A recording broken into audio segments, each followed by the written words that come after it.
се уште председател Двајт Ајзенхауер. Сојузничките сили за Европа беше Двајт Ајзенхауер. Да.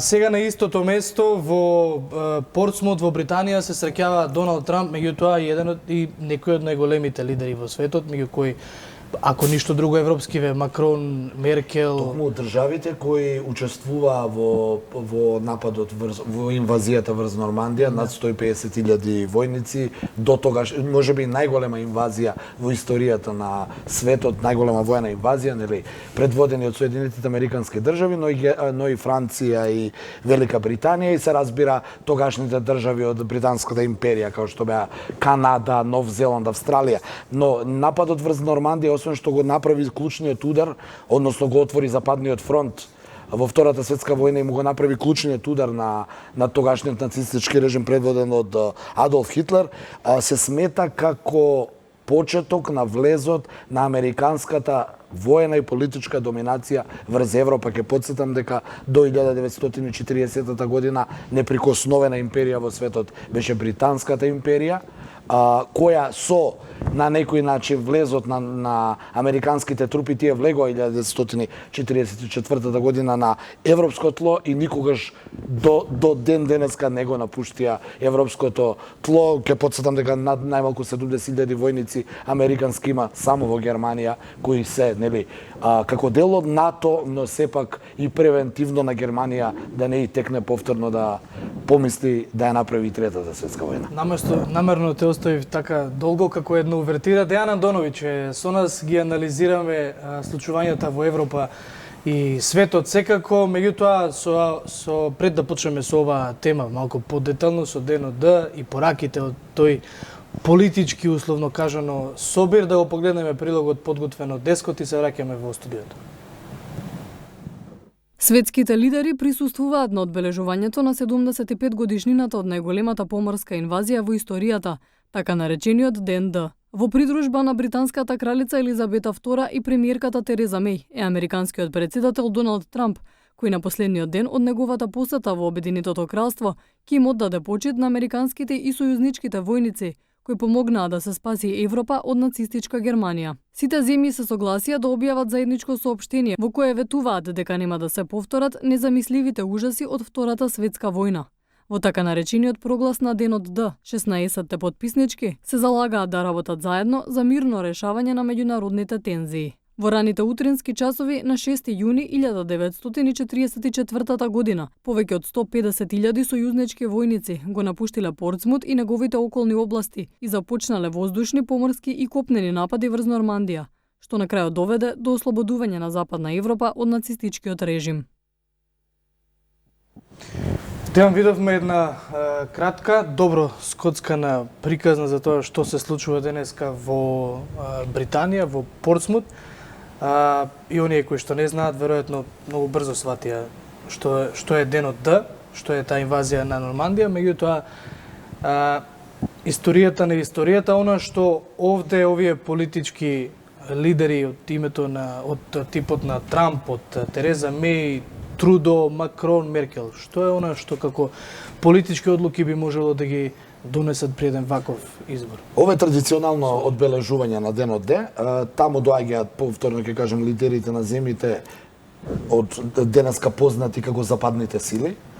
Повторно ќе кажем Британија, Франција, Соединетите Американски држави, сите оние држави кои беа во британскиот империја, сега во британскиот Комонвелт, као Канада, Нов Зеланд, Австралија, го одбележуваат денот кога и официјално, нели, е започнат почетокот на крајот на нацистичка Германија, но и има една порака според мене наква политичка, каде што се укажува дека западните сили го направија тоа 45-та, беа победници, можат и понатаму секако оска на победниците во светот.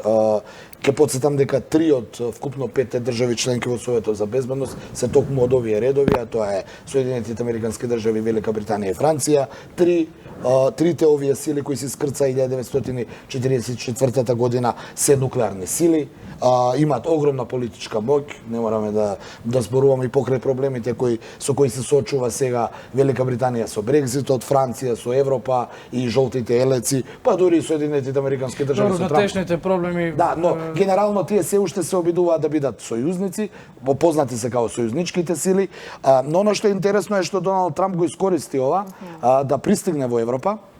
Да, причината за посетата на Доналд Трамп на Британија беше токму денешниот и утрешниот ден. Значи денеска се прославува, но утре е денот, кога се случил календарски, за од Лондон на некој начин да почне, нели, полека како што го анализиравме изминативе денови, да го фати од градоначалникот на Лондон да го искритикува преку поддршка за Брекзитот до Венецуела, а денеска му беше актуелен Иран.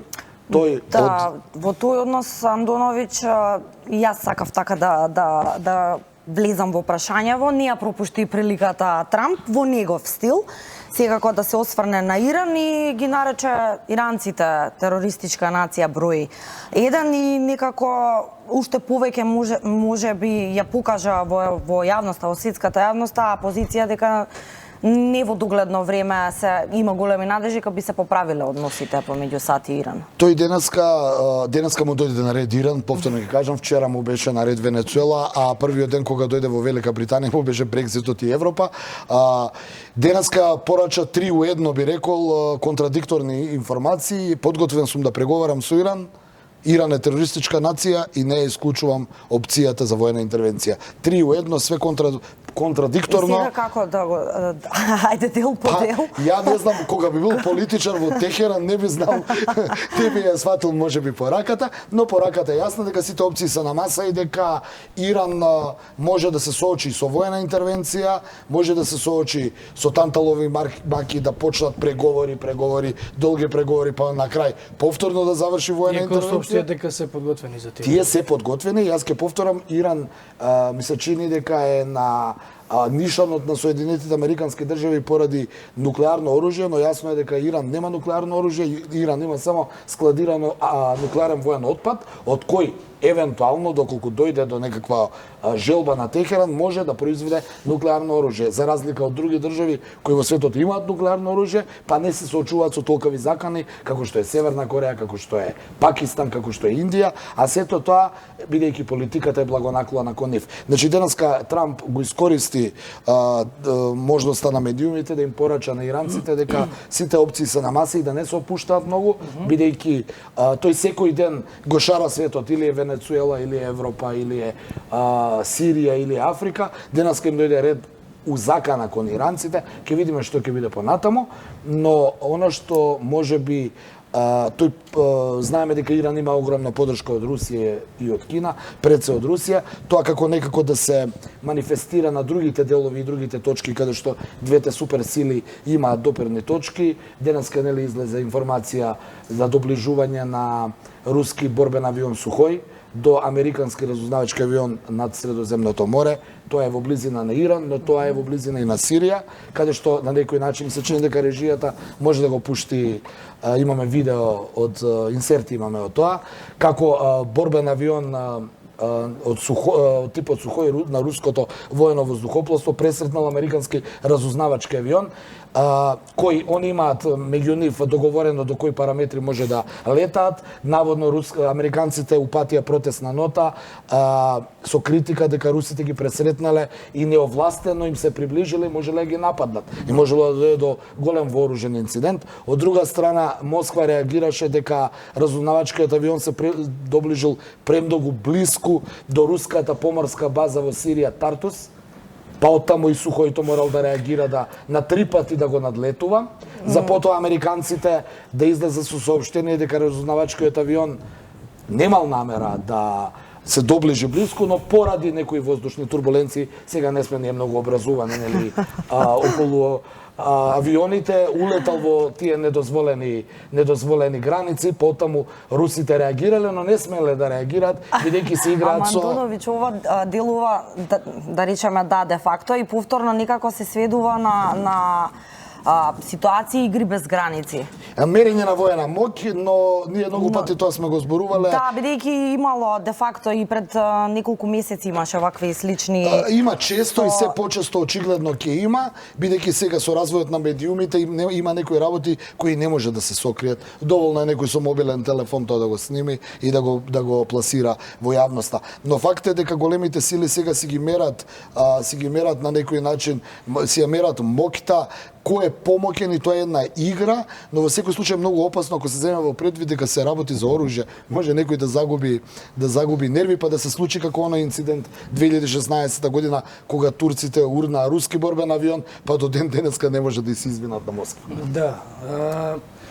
Уште еден мини собир или една билатерална средба во Русија, во Москва, ако тука се нели овие европјаните заедно со Трамп, во Москва е Владимир Путин со Кси Џинпинг, председателот на Кина. Ако знаеме дека двете држави имаат прилично стабилни односи кога се работи за економијата, при тоа и двете се велесили, има повеќе отворени прашања. Венецуела, Корејскиот полуостров, иранската нуклеарна програма, Сирија се уште не е затворено прашање. Кинеската трговска војна, не забораваме. Исто така со Соединетите Американски држави. На која држави. Русија веројатно е знаеме од чија страна. Кои се очекувањата по овој мини собир на овие двајца големи светски лидери и особено на разговорите во рамките на економскиот форум? Оно што е интересно е, од почетокот нели го спомнавме, западните сојузници денеска обележуваат нели годишницата на Нормандија, тоа се тие сили што се искрца, а паралелно во ист ден втората велесила кој не се искрца на Нормандија, а и како изигра голема улога во Втората светска војна, русите знаеме што и направија на Германија, Хитлерова Германија, а бога ми знаеме кинезите што им направија на јапонците во Втората светска војна, како во исто време во истиот ден другата страна на велесилите прават, ти рече, мини самит. Ја би рекол, иако се два лидера, не е мини самит, тоа е огромен самит. Кинескиот претседател е во Москва, токму на денешниот ден да се сретне со својот колега Владимир Путин. Да, они разговараат за сите можни точки. Знаеме дека Кина и Русија се партнери и сојузници против сојузничките сили, односно против западните земји, пред се со САД, имаат заеднички ривал, би рекол, тоа се Соединетите Американски држави, или уште по ако го собереме целото ова што го зборуваме, по аналитички две од трите суперсили денеска се во Москва.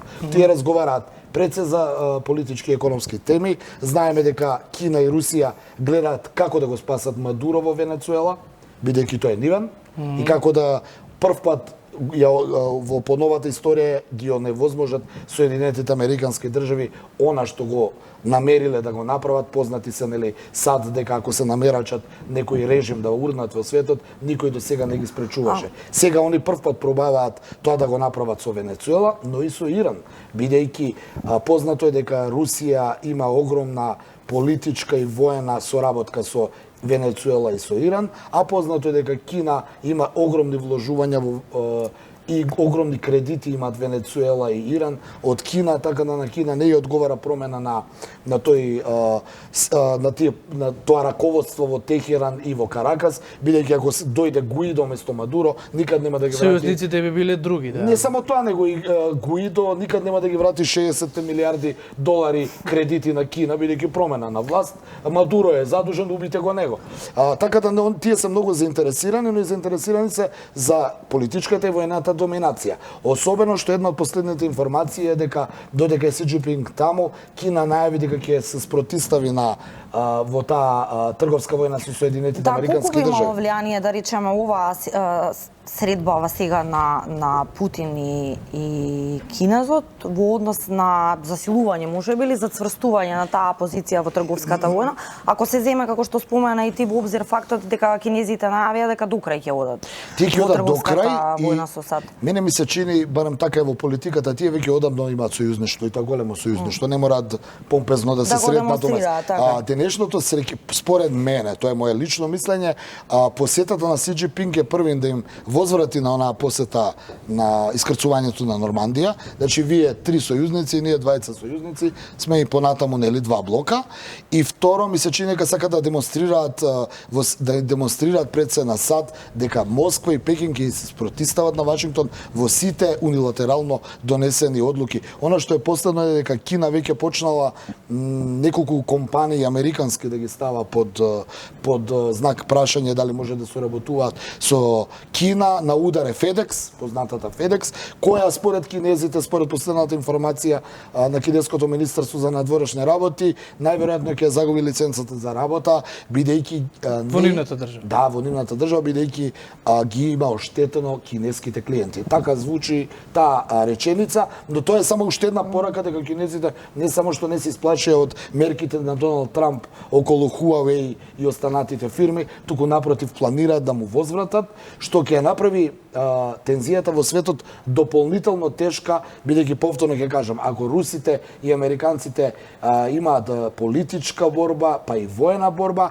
кинезите економска борба имаат со Соединетите американски држави, а Соединетите американски држави очигледно во овој миг на судирот на тие титани и суперсили се осамени. И покрај тоа што зад нив стои Велика Британија и Франција, тие се сепак многу помали од Кина и Русија. А им требаат и двата пазари, и на американците им треба кинескиот, и на кинезите американскиот пазар со оглед на тоа што колку се придонесува. Знаеш кога ќе влезат во сојузништво Русија и Кина, кога ќе бидат кинеските преговори со Вашингтон, тогаш кинезите тоа што ќе го дозволат у преговорите, но ќе морат и некој руско барање, американците да им излезат у пресек. А тоа ќе биде повторно нешто геостратешки. Еве ова со авионите денеска само укажува дека Сирија е као мирна, ама не е мирна. Американците не се откажуваат и покрај тоа што на некој начин Башар ал-Асад со подршка на Москва успеа сега за сега да ја добие некако војната во Сирија, односно да се не е променета, веќе се да, што е преседан после Втората светска војна, секој оној кој Соединетите американски држави сакале да го сменат во светот,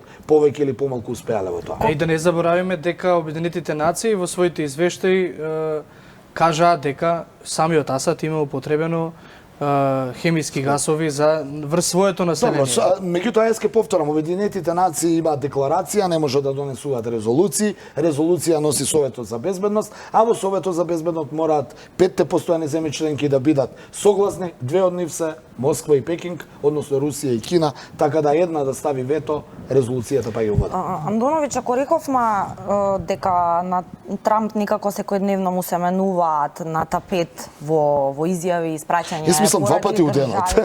Сколку што спеам да приметам. А додека сме се уште задржани на ситуацијата околу САД, исто така има еден нов момент, повторно го врти фокусот и на кај Куба. Јас спомна првин Куба, точно. Така.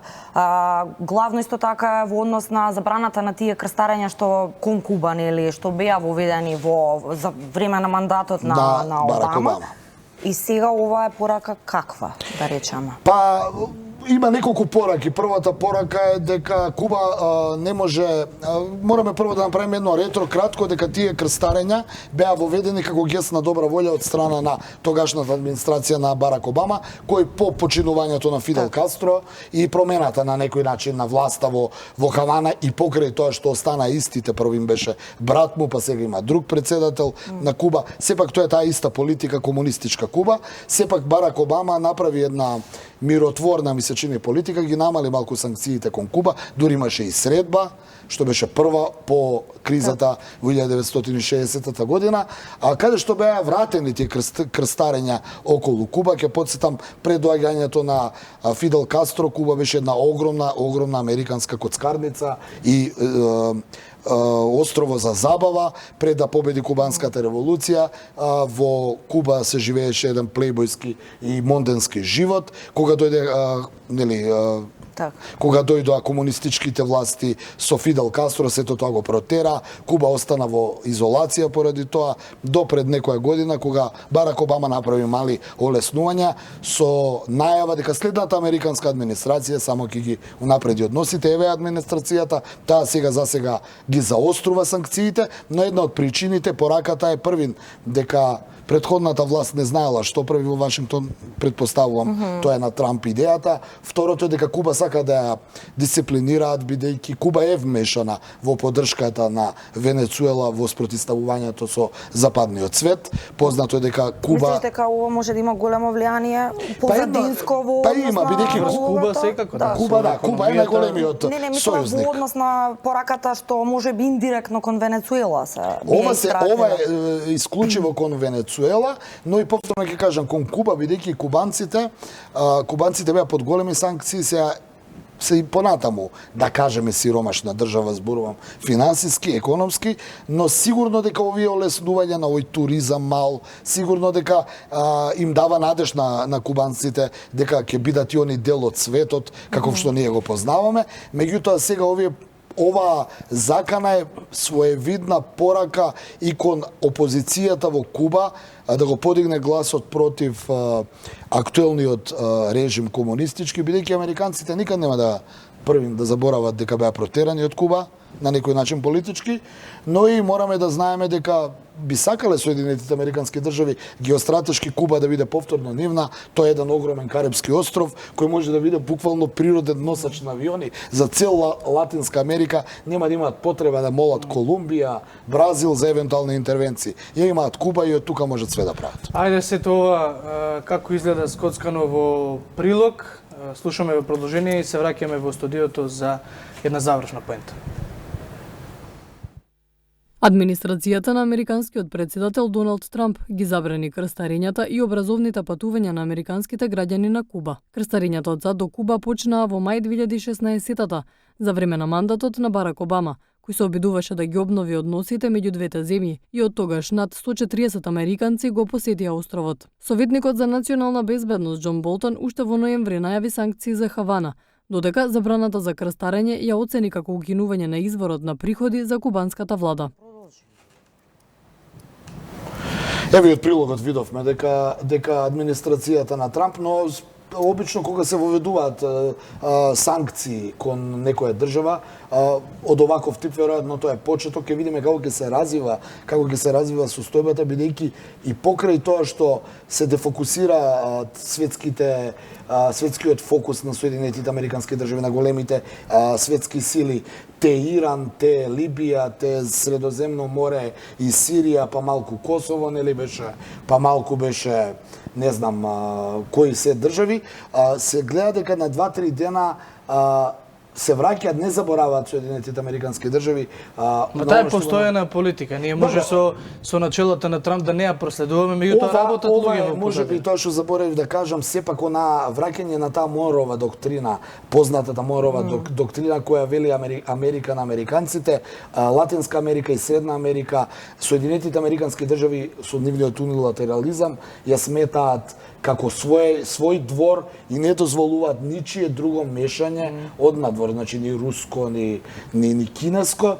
Тие се нели големите сили и сакаат, барем Трамп се чини дека ја форсира таа Монрова доктрина, односно сите земји од Америка, од континентот Америка да се под американска доминација. Па Куба е една од нив што штрчи, малку Венецуела, веројатно сака со нив да завршат за утре да можат понатаму нели да работат во Европа, во другите делови од светот. Ако Кина може да си дозволи да не влијаат тие економски санкции, тогаш овие посиромашниве држави како Куба и останатите секако дека го чувствуваат секој потек на... Јас ќе направам една споредба, ако се водиме по таа Монрова доктрина Америка на американците и цела Латинска Америка по доминација на Вашингтон, онда со право Москва се лути кога ќе види дека американците и НАТО играат некакви воено-политични игри као што е Украина, као што е Грузија, кои се нели на самата граница со Русија. Значи ако можеме само да сумираме на крај, големите сили сакаат да влијаат врз сите делови на светот, но ич не сакаат кога нешто им се случува во соседството. Така, Дијана Доновиќ, ти благодариме за оваа стандардна анализа во отвореното студио 1. Да, ние полека, но сигурно го заокружуваме овој блок почитувани. Останете со нас, за кратко следуваат вестите на 1 на ТВ и најновите информации со колегата Игор Стефановски. Се гледаме во 17 часот.